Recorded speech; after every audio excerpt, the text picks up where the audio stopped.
We are done with the Kiki. We are no longer friends. Someone has to get the hell out of my house. Hey guys, welcome back to another week of Drag Race. We're going to be reacting to RuPaul's Drag Race Season 13, Episode 4. Right off the bat, we have all the girls doing the exact same thing they did in Season 6 and Season 12, waiting for the second group of girls to come in the room. And they're like, well, we're waiting for the B squad because we're the A team and the fans have spoken. You guys are actually the B squad. Right off the bat, the girls meet each other and what the hell is her name? I almost said Nina West. Oh my god. She kind of reminds me of Nina West. Does she not? She's built like Nina West and they're both tall guys. Tina Burner. Right off the bat, she's like, if it isn't the B squad, like, I get it, Candy Muse saying it in the confessional, but like saying it to their face, it's like, you're really shady. Really shady. So, of course, Tina Burner being messy as hell, asking all the girls, why did you send home that one girl from your group? What was her name again? Yeah, Elliot. And they're like giving their reasoning, but no one's really saying something definitive. It's like, I just didn't get her. I didn't get her style. I didn't get her drag. Nothing spoke to me, which is fine. That was what RuPaul asked for. I personally, if I meet you right off the bat, I know if I like you or not. And I don't need to be with you for hours upon hours or days upon days. Right off the bat, I can make a snap decision. I like what you're giving or I don't like what you're giving. Your energy is good to me, your energy is not good to me. Like you watching my video, you can decide, I like what I'm seeing, let me continue, or I don't like it, so let me log off. Elliot's being a little bit extra, like, all right, B squad, I guess you didn't expect to see me. We have a lot to no, we don't have a lot to talk about. You came, we saw you, we didn't like you, we sent you packing. It's not that serious. Girl, it's not personal, it's drag. Elliot with 2 T's. Do not come for Tamisha. Iman. Girl. She attacked the wrong one. All these chihuahuas beside me, you gonna go for the pit bull? No, ma'am. Oh my god. Oh my god. Tamisha's face? Listen, Tamisha's face is my entire mood and my existence. And I want to also bring up something that I saw online. An apology was issued and a video was being circulated. Now this is a video I saw maybe a month ago. It was Elliot with 2 T's, Kahana Montrese, Coco Montrese, and Alexis Mateo. You know, Vegas sisters, they were doing a little panel thing talking about the show, the new season, and Elliot was making reference to Simone, I believe, and she was saying something to the effect of, you know, she's very herself without being aggressive or over the top, and people online saw some aggressions in that, and I'm not laughing at the matter, it's just like I'm remembering some of the tweets, and some of the tweets got her together. Now, we all know from the Meet the Queens look, which they were talking about in the video, that Simone had this beautiful hairpiece that was made by Gigi Good, her Avalon house sister, and it was coiffed, it was black AF, just like my hair is black AF, and so her aesthetic was very like in your face. This is who I am, and I'm just celebrating my culture here. And they were commenting on it, and Elliot did make mention, oh, she was this and that without being aggressive. And just the word like aggressive in that statement eluded that she was being herself, which was obviously black AF, without coming across aggressive, which is like, why would you have to say without coming across aggressive? Because then it's a microaggression trying to say that normally people being their authentic selves, which black, is generally perceived as aggressive by other people, like including herself, a white male. Now she made some statement. I'm gonna read a part of it because it's long and I don't really care about her statement that much, to be honest. My intentions were never to refer to anyone's message as being aggressive. I was describing her drag, but the words I should have used were runway, ready to wear, not over the top, understated, in a high fashion way. The word aggressive was never meant to reflect her personality or her message, and admittedly I misused the term black girl magic to describe her aesthetic. A lot of people still called her out on it, like Chloe Coulee, Shea Coulee's daughter, and some other people online. They're like, okay, this is not the first time we're seeing something like this, and we don't really know how to take it. We're not happy with it. We need you to really check yourself. To be honest, her apology, or her, I don't know if it's an apology, her statement, I still don't know if she fully gets why people are upset. And it's not like, oh, I shouldn't have used those words. I should have used these words instead. Yeah, but it's how you felt in the moment. That's why you said what you said. And the problem is that you innately, without thinking, you would say that because that is how you truly feel. But I don't want this video to be about all of that. If you want to sound off in the comments, we can have a discussion. I can give you more of my feedback, more of what I think about it. I'm going to reserve a lot of that right now. I just want to get into the drag. RuPaul makes it be known that as of today, somebody's going home. We are done with the Kiki. We are no longer friends. Someone has to get the hell out of my house, which I'm here for. Finally, someone's gonna go home. The main challenge this week is gonna be a rupaulmark channel. So they're gonna be split up in 3 groups. We have everyone being mixed up. RuPaul chooses the group members. They're gonna be making cheesy movies, as they always do, replicating like Hallmark type movies. Now, I feel like everyone was paired fairly. I will say though, the last group had a few strong actors. Tamisha Iman, I'm kind of worried for her. I don't know. For some reason, older black queens from the South don't always give me really big personality when it comes to an acting challenge. They're really good when it comes to turning a look and to like performing on stage. But in the past, historically on the show, I don't remember a lot of older queens that are not known for comedy that really gave that, you know? Except for like Kennedy Davenport when she won Snatch Game. RuPaul talks to all the girls in the workroom. You can tell that this is in a socially distanced environment. All the girls are tested, obviously, so they're able to be around each other as talent. RuPaul, on the other hand, is like, stay away from me. You have all these workstations spread out and all the girls in a corner. RuPaul comes in, there's a long bench, and you guys stay on that side, I stay on this side, and we talk about what your plans are to make these roles your own. I thought that was very cute and very smart on his part. RuPaul is older, so she can't afford to be getting sick, getting the Rona. If she gets the Rona, it's gonna shut down production, and it's just gonna be a mess. After watching all the girls doing their thing and doing the whole acting shtick, I'm worried for a few. I don't know what's gonna happen to Denali. She's gonna have to pull it out on the runway.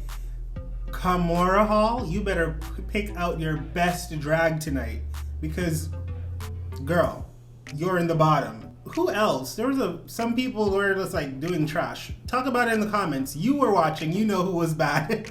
But who I was surprised for is my queen, Tamisha. Tamisha Iman is coming for you.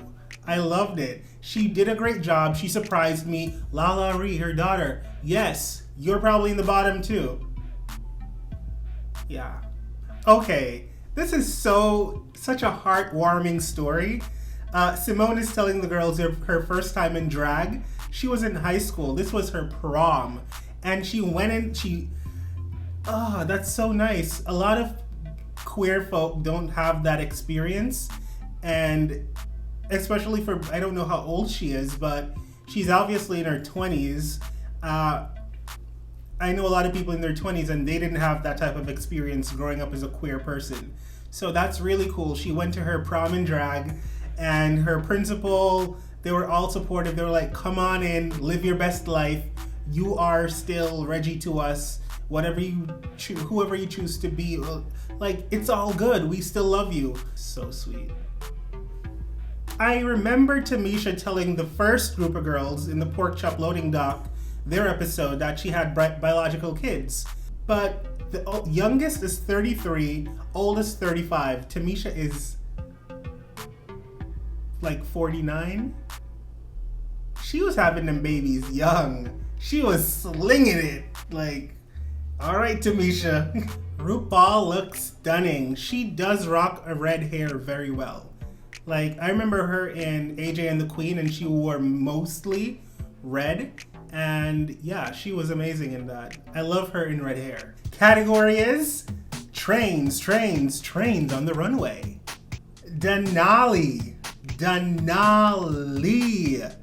Okay, this is what I want to see for season 13. Like, high drag. None of them cheap ass feathers, cheap ass hair, cheap ass costumes. Like costumes that I've seen 1,000 times before by the same designers. Another conversation. I love this look. All the colors are beautiful. I get the reference of the bird she's talking about. It is just stunning, and I can tell she spent thousands of dollars on that train alone. Those are feathers. They look amazing, and it moves so well. Like, yes, bitch. Yes. Olivia Lux, I love your outfit. I love the color, the embellishments, the appliques. Everything was so, like, well done. It looks expensive. I love the hair on her. White hair really does suit her. I love the costume. I get the reference. Not everything needs to be a reference, but I got her reference. I would say this would be a little bit more sickening if the train was longer. Do you remember when Monet Exchange came out in her angel look and that train was as long as the runway? Like, all the way back there? That's what I would have loved to see on this look, because it would have set it on fire. Elliot with 2 T's. Okay, so I love the train. What I will say is that it feels like a regular bodysuit, which is not very impressive, and a belt attaching a train. For that, I'm gonna be like, no, because then it doesn't feel like a complete look. It feels like the bodysuit was separate and you just got a train and attached it to a big belt. You love a belt. Like, your performance look for the first week was in a belt. I mean, I just don't love this. I'm sorry. I want to love it so bad because the train is really good, but I do not appreciate this beautiful train on this cheap bodysuit. It wasn't made for each other. It's like you're taking 2 things that weren't for each other and smashing them together, trying to make them work. Oh my goodness. Kamora Hall. Now, I was scared for you going into the runway because you were very stiff and wooden in your performance when shooting the show. But this look, let me calm down. This look is everything. Like, your hair, it's from head to toe, it is cohesive. The hair is period piece harkening back to Chinese dynasty. The dragons on her shoulders, they are so well made and beautiful. They do not look cheap at all. Her garment, the appliques, the scales, the fan, the back of the dress showing like a dragon's back with the tail. Like, this is so impressive. This could have easily been either a top 4 look or finale the night of the crowning look. Easily been one of those looks. It's that polished, that stoned, that spectacular. Maybe I'm crazy, let me know. Simone. If it's one thing she does is she stays true to her aesthetic and her frame of reference and just who she is as a performer. She is that girl. She's very black. She is repping for her culture at all times in her drag, and you can tell. I know where she got that do-rag. I see them advertising it all the time, and I was always like, I'm gonna get one, I'm gonna get one, I'm gonna get one, but I didn't. I love this. I love the jumpsuit with it. This is just so culturally pleasing to me right now. It makes me happy seeing it. I have no critiques. I love everything. I love it all. I love it. Lala Ri. Now, Lala Ri, I was hoping you would pull something really stunning out of your drag suitcase because I'm worried for you based off the challenge. I liked the concept of your look. I really did like the concept of the snake. However, I feel like your train should have been longer. If your train was longer, it would have given a better effect. Like a snake, it should have been longer. Like it was very short. It felt like any one of your other, throw over looks that would have like dragged on the floor a little bit. It didn't feel like a train. But this is the most expensive you've looked since you've been on the show. So kudos to you. All right, Utica, that is how you do Gone with the Windowsill. Okay, Bob the Drag Queen, Utica is coming for your gig. Now, this was really good, fabulously made. I know Utica keeps saying she makes her own outfits, and I think she did make this herself as well. It's stunning. The drapes are good. It doesn't look heavy like a drape would be heavy. It looks rich and luxurious, but at the same time light and airy, and it moves well. And the train is long, as it should be. It's called Train, Train, Train for days. Trains on the runway. Why are people walking on the runway with little bumper carts? These are not trains. Rose down. Okay, I like the suit Rose has on. I love the color. The color is amazing. The makeup, the hair, the suit's well made. It's beautiful. Beautiful. Oh, beautiful. But like I said with Elliot with 2 T's, it felt like you just added on ruffles to the waist and it wasn't enough. And so I'm gonna say no because it says trains, trains, trains on the runway, and I don't feel like this was enough of a train. I was expecting all the girls to come out in minimum 4 feet of train, and I mean the 4 feet doesn't start from your waist down. The 4 feet starts from the ground, like 4 feet trailing behind you. That's what I wanted to see, and I didn't see that. Got Mick, I did like your outfit. It was cute, but compared to everyone else, it felt basic. And you are known to, you are like people are putting you in that box of a fashion queen, you and Simone. And while you guys do put out cute looks, I feel like other girls are dressing better than you. And that's tea. Like, that's real tea. I didn't hate your look, but it was not a train for me. It was like little pieces of chiffon blowing in the wind, and it didn't really drag enough. There wasn't enough fabric dragging for me to be like, oh, a train. So I'm gonna say no. Tina Burner, I like her, but she's a campy queen and she has a tendency to look cheap. She has that tendency, no shade. I love that her train is long because that's what I think of it when I think of a train. However, the outfit just seems so exaggerated and I don't love the material. I'm sorry if you see me glancing back and forth, I'm looking at them while I'm talking because I'm like trying to catch the details. I love the details of the train conductor. I hate the red wig. I don't love the red bow at the neck. No. Joey J, you're wearing something with hair. That's nice. I'm going to say I hate this look. I can give you a few reasons. The tongue at the back is cute, and I love that it's long. It's long, perfect. But Joey's a shorter queen, and I don't understand why Joey J would wear those boots, because those boots make her foot look extremely wide, and she's shorter, so you need to make things skinnier to elongate you, not wider to make you look bulky and short. And that whole jacket was too bulky. I can tell there's something underneath. Was there supposed to be a reveal? I don't know, but it did not work at all. This was a mess. Candy Muse, she looks stunning tonight. Now she's kind of coming back from that week 2 slump, because week 2 she was not it. She loves red, doesn't she? This could have been a vamp look for last week. I love this look. She looks stunning, sexy. It fits her body well. There's a train. The train could have been longer. That's all I'm gonna be saying tonight. The trains are not long enough. I love her makeup. I don't really love her hair. It looks cheap. She could have actually worn the hair she wore in the first episode and it would have looked better. But for overall, it's a cute look. Okay, I love Tamisha Iman, but I'm no fool and I'm not that biased. I do not love this outfit.